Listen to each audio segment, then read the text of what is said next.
Hello students, welcome to WB online home tuition. আশা করি তোমরা সবাই ভালো আছো। তো আজকে আমি তোমাদের সাথে শেয়ার করব পশ্চিমবঙ্গ মধ্যশিক্ষা পর্ষদের নবম শ্রেণীর Ryan Martin English question bank solve 2024। তো আজকে আমি যে পেজটি আলোচনা করব, Ramakrishna Mission Boys Home High School SS Rahara.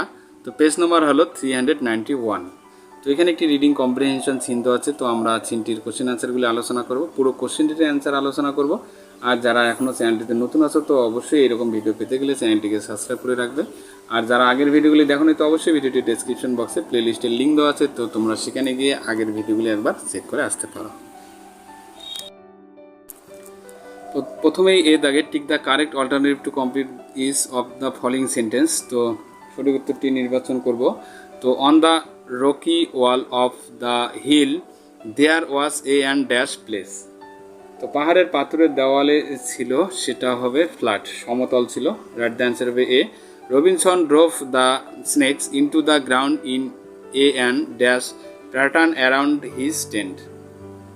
তো রবিনসন যে বর্গক্ষেত্রের স্থলে যে স্টোকগুলি বা যে তাঁবুর চারপাশে যে প্যাটার্নগুলি ছিল সেটা হবে সেমি সার্কুলার, মানে অর্ধবৃত্তাকার আর কি।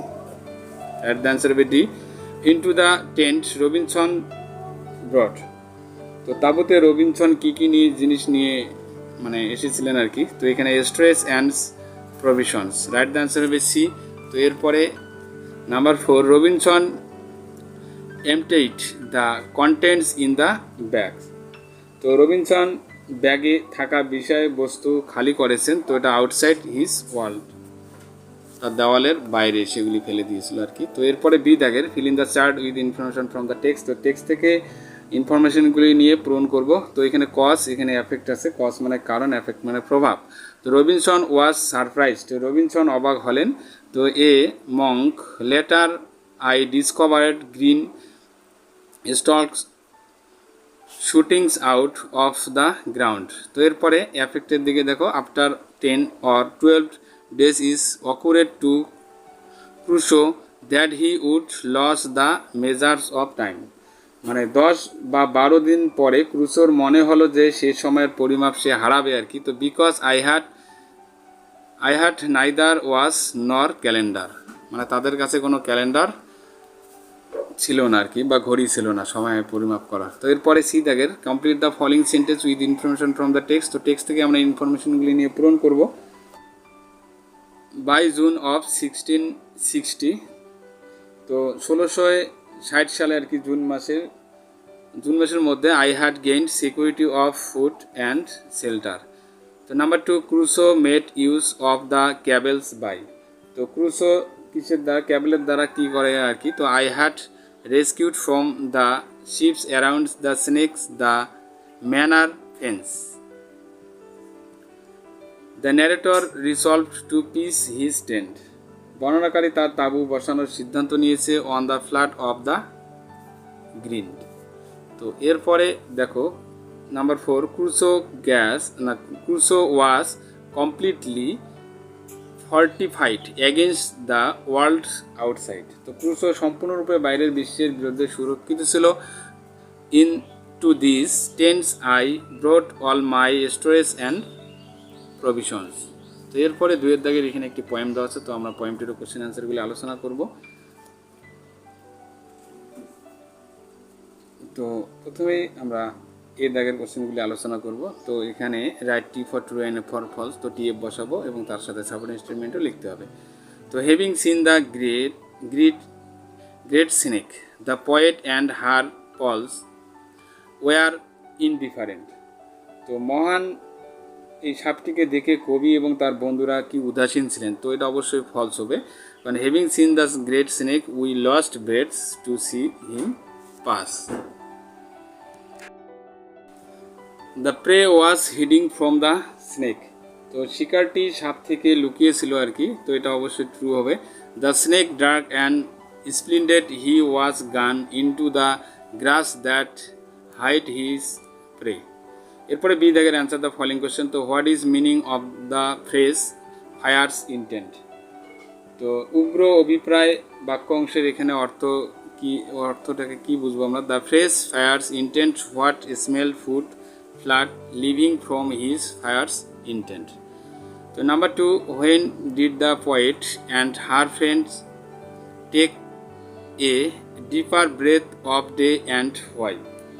কবি এবং তার বন্ধুরা কখন দিনের গভীরে দিনের গভীর শ্বাস নিয়েছিলেন এবং কেন আর কি, অ্যান্ড হোয়াই কেন? তো the poet and her friend sun glassed his curves of diamond scales and we lost breath to C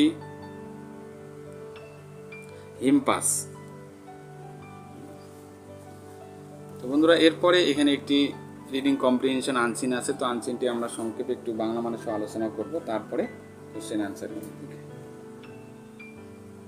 তো যারা এখনও চ্যানেলটিতে নতুন আছো তো অবশ্যই চ্যানেলটিকে সাবস্ক্রাইব করবে এবং বন্ধুদের মধ্যে শেয়ার করবে। Gupi and Bagha visited Hirak Rajya. তো গুপি এবং Bagha Hirak Rajya or the land of diamonds বা হীরার দেশ পরিদর্শন করেছিলেন। The land was known for it is huge diamonds mines. তো ভূমিটি তার বিশাল হীরার খনির জন্য পরিচিত ছিল। They did not know anythings of the conspiracies of Hirak Raja. তারা হিরক রাজার ষড়যন্ত্রের কিছুই জানত না। যেমন the kings of the land of diamonds, যেমন হীরার দেশের রাজা। দ্য কিংস ওয়াজ এ টাইরেন্ট, রাজা ছিলেন অত্যাচারী। Diamonds and rich were straight up in his treasures. হীরা এবং ধন সম্পদ তার কোষাগারে জমা ছিল। And his subject had to starve and suffer, এবং তার প্রজাদের অনাহারে ও কষ্ট পেতে আর কি হয়েছিল। Those who protected were taken to the Jantar Mantar, which was a chamber for brain washing devised by a scientist. যারা প্রতিবাদ করেছিল তাদের যন্তর মন্তরে নিয়ে যাওয়া হয়েছিল, যা মগজ ধোলাইয়ের জন্য একটি আবার চেম্বার ছিল, যার অধীনে একজন বিজ্ঞানী দ্বারা তৈরি করা হয়েছিল আর কি সেটি। The only enemy of the kings was Udayan Pandit. রাজার একমাত্র শত্রু ছিলেন স্কুল শিক্ষক উদয় পণ্ডিত, এ স্কুল টিচার। তিনি ছিলেন একজন school teacher. After the king's forcefully close his school down. একদিন ঘটনাক্রমে রাজা জোর করে আর কি তার স্কুল বন্ধ করার পর Udayan escaped to hide in the mountains. তো উদয়ন কি করে পাহাড়ে লুকিয়ে যান আর কি। ওয়ান ডে, একদিন, by chance Gopi and Bagha met Udayan. তো একদিন ঘটনাক্রমে আর কি গোপী এবং বাঘা উদয়নের সাথে দেখা করলেন। Udayan informed them of the cruel nature of the king. Udayan রাজার নিষ্ঠুর স্বভাবের কথা তাদেরকে জানালেন। তো being impressed with their magical powers, Udayan planned to use them against the tyrant king. তাদের জাদুকরী ক্ষমতায় মুগ্ধ হয়ে উদয়ন তাদের বিরুদ্ধে ব্যবহার করার পরিকল্পনা করেন অত্যাচারী রাজা। Gopi and Bagha agreed. তো এর গোপী এবং বাঘা কী করলেন, রাজি হয়ে গেলেন। According to the plant they went to the Kings palace. তারা রাজি হওয়ার পর কী করলেন, তারা পরিকল্পনা মোতাবেক তারা রাজার রাজপ্রাসাদে গেলেন এবং ওয়ার ওয়েলকাম উইথ গ্র্যান্ডওয়্যার, এবং জাঁকজমক সহকারে তাদেরকে স্বাগত জানালেন। রাজা আর কি তাদেরকে স্বাগত জানালেন। দে entertained and befooled the wicked king. তারা আমোদ প্রমোদ করত এবং দুষ্ট রাজাকে বোকা বানিয়েছিল। They saw that the treasury was guarded by a tiger and later robbed the treasury by using their ম্যাজিক্যালস মিউজিকস। তো তারা দেখিয়েছিল যে কোষাগারটি একটি বাঘ দ্বারা পাহারা দিয়েছে এবং পরে তাদের জাদুকরী সঙ্গীত ব্যবহার করে কোষাগার তারা লুট করেছে। তো in the mean times the kings captured Udayan and all his students. তো এর মধ্যে রাজা উদয়ন ও তার সকল ছাত্রকে বন্দি করে ফেলেন। হি টুক them to the Jantar Mantar of brain washing. তিনি তাদের মগজ ধোলাইয়ের জন্য যন্তর মন্ত্রে নিয়ে যান। But Gopi and Bagha had already reached there using their musicals power. কিন্তু গোপী এবং বাঘা তাদের জাদুকরী শক্তি ব্যবহার করে আগেই সেখানে পৌঁছে গিয়েছিলেন। They had also bribed the scientist alongs with the guards and took them on to their side. তারা রক্ষীদের সাথে বিজ্ঞানীকেও ঘুষ দিয়ে তাদের পাশে নিয়ে গিয়েছিল। On reachings the Jantar Mantar the king and his minister were stunned by Gopi musical song and the were tricked into being locked in the machine.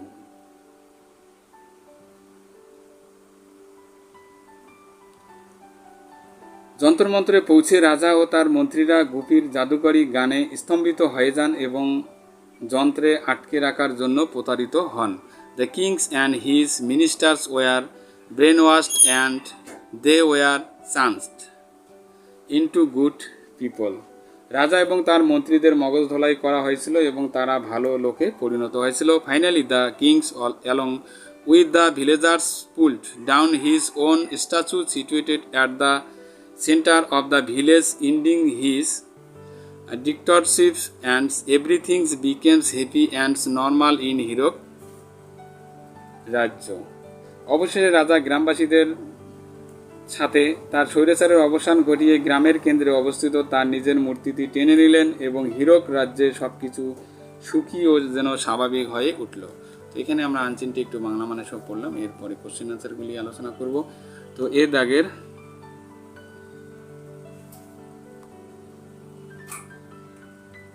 The kings of the land of diamonds was, Hirak দেশের রাজা ছিলেন অত্যাচারী, cruel হবে। Diamonds and rich were stored up in the treasures of, Hirak রাজ্য হবে এখানে। যন্তর মন্তর ওয়াজ a chamber for, তো যন্তর মন্তর চেম্বারটি মানে একটি চেম্বার ছিল যেটি ব্রেন ওয়াশিং করা হতো, মানে মগজ ধোলাই করা হতো। The concept of Jantar Mantar was invented by, তো যন্তর মন্তর ধারণাটি উদ্ভাবন করেন কে? A scientist. The only enemy of the kings of lands diamonds was, তো হিরোর দেশের রাজার একমাত্র শত্রু ছিল কে? Udayan Pandit. Gopi and Bagha bribed the, তো গোপী এবং বাঘা ঘুষ দিয়েছিলেন কাকে? সায়েন্টিস্ট অ্যান্ড দ্য গার্ডস, মানে বিজ্ঞানী এবং প্রহরীদের তিনি ঘুষ দিয়েছিলেন। তো এরপরে দেখো বি দেখে complete the following sentence with information from the passage, তো প্যাসেজ থেকে ইনফরমেশনগুলি নিয়ে পূরণ করব। হিরক রাজ্য ওয়াজ নন ফর, তো হিরক রাজ্যের জন্য পরিচিত ছিলেন কে? It is huge diamonds mines. Gopi and Bagha did not know anythings, তো গোপী ও বাঘা কিছুই জানতো না of the conspiracies of Hirak রাজা। Number 3, if the subject of Hirak রাজ্য প্রোটেস্টেড দে, হিরক রাজ্যের প্রজারা প্রতিবাদ করলে তো war taken to the Jantar Mantar which was a chamber for brain washing. The subject of the Hirak রাজ্য হ্যাড টু, তো হিরক রাজ্যের প্রজাদের করতে হয়েছিল কি? Starve and suffer. তো নাম্বার 5, দ্য কিংস ক্যাপচারেড, রাজা বন্দি করেন কাদেরকে? Udayan and all his students, Udayan এবং তার ছাত্রদেরকে। Number 6, in the Kings palace Gopi and Bagha, তো রাজার প্রাসাদে গোপী অ্যান্ড বাঘা কী করছিল? According to the plans they went to the Kings palace and were welcomed with grandeurs. তো এরপরে আমরা আলোচনা করব সি দাগের অ্যান্সার দ্য ফলোইং কোশ্চেন্স। তো who was Udayan Pandit, what actions were taken against him, Udayan Pandit কে ছিলেন, তার বিরুদ্ধে কি ব্যবস্থা নেওয়া হয়েছিল? Udayan Pandit a school teacher ছিলেন একজন। After the kings force fully close his school downs. How did Gopi and Bagha rob the treasury? তো গোপী ও বাঘা কিভাবে রাজকোষ লুট করেছিলেন? তো Gopi and Bagha robbed the treasury by using their magicals music. How were the kings and his minister got lock into the Jantar Mantar? তো রাজা এবং তার মন্ত্রীরা কিভাবে যন্তর মন্ত্রে আটকেছিলেন? The kings and his minister were stunned by Gopi magical songs and the were tricked into being locked in the machine. এরপরে দেখো number 4, when and why was the statue of the kings pulled down? তো রাজার মূর্তিটি কখন এবং কেন নামানো হয়েছিল? তো the kings pulled down his own statue situated at the centre of the village ended his dictatorships and normal in Hirak রাজা। হিরক রাজা তো না, হিরক রাজ্য হবে এখানে। ওকে, তো বন্ধুরা এরপরে আমরা আলোচনা করব গ্রামার অ্যান্ড ভোকাবুলারির যে কোশ্চেনগুলি দেওয়া আছে। তো fill in the blanks with appropriate article and preposition বসাবো। তো অল দ্য হবে, all the girls in this village have promise to fight against হবে, against the curse of child marriage হবে এখানে। ওকে, তো এরপরে পাশের দাগে ডু অ্যাজ ডাইরেক্টেড। তো I want to know the reasons of your coming late in the class. তো এখানে make into the interrogative sentence তৈরি করব। তো what is the reasons of your coming late in the class? Who ever is wish is respected. তো এটা turn into the simple sentence তৈরি করবো আমরা। তো উইশ ইজ অলওয়েজ রেসপেক্টেড। তো my teacher know me very well. তো change the voice করবো এটাকে। তো I am very well known by my teacher. He said I regret the mistakes I made in my calculation. Change the narration করবো। তো he said that he regret that mistakes I made in my calculations. তো এরপরে B দাগের, তো এখানে group verb বা phrasal verb দেওয়া আছে। তো আমরা লিস্ট, নেক্সট পেজে লিস্ট আছে, তো লিস্ট অনুযায়ী বসাবো। The plant flew up at midnight. মধ্যরাতে বিমানটি উড়েছিল আর কি। ফ্লু আপ, যেহেতু ফ্লুটা পাস্টে আছে তো এখানে গো অফ হবে। তো আমরা গো অফটাকে আমরা ওয়েন্ট অফ লিখবো। ওকে, এরপরে নাম্বার 2, হিজ হেলথ ডেটোরিওরেটেড। তো তার স্বাস্থ্যের অবনতি হয়েছে। তো এখানে রান, যেহেতু পাস্ট করা আছে এটা রান ডাউন হবে, run down. She pretended an air of innocence. তিনি নির্দোষতার ভান করেছিলেন আর কি। তো এখানে পুট অন বসাবো আমরা লিস্ট অনুযায়ী। দেখো লিস্ট থেকে পুট অন লিখবো আমরা। তো এরপরে হি অবজারভেড ওল্ড কাস্টমস। তিনি পুরনো রীতিনীতি পালন করতেন আর কি। অবজারভেট তাহলে কিপ আপ হবে এখানে। ওকে, তো বন্ধুরা এরপরে আমরা 6 দাগের যে আনচিন থেকে খুঁজে যে সমর্থ ওয়ার্ডগুলি লিখবো আর কি। তো এখানে অটোক্রাসি, স্বৈরাচার, তাহলে ডিক্টাটরশিপ হবে এখানে। সিটিজেন্স, নাগরিক, তাহলে সাবজেক্টস হবে। ম্যাগনিফিকেন্স, মহিমা, তাহলে হিউজ হবে এখানে। ফিগুরিং মানে মূর্তি, তাহলে স্ট্যাচু হবে এখানে। ওকে, তো বন্ধুরা তাহলে আজকে আমরা এই পর্যন্ত আলোচনা করলাম। তো যারা এখনও চ্যানেলটিতে নতুন আছো তো অবশ্যই চ্যানেলটিকে সাবস্ক্রাইব করবে এবং বন্ধুদের মধ্যে শেয়ার করবে। তো ততদিনে তোমরা ভালো থাকবে। নেক্সট ক্লাসে দেখা হবে। Happy next day. Please subscribe my channel. আমার ভিডিও দেখার জন্য তোমাদের সবাইকে অসংখ্য ধন্যবাদ।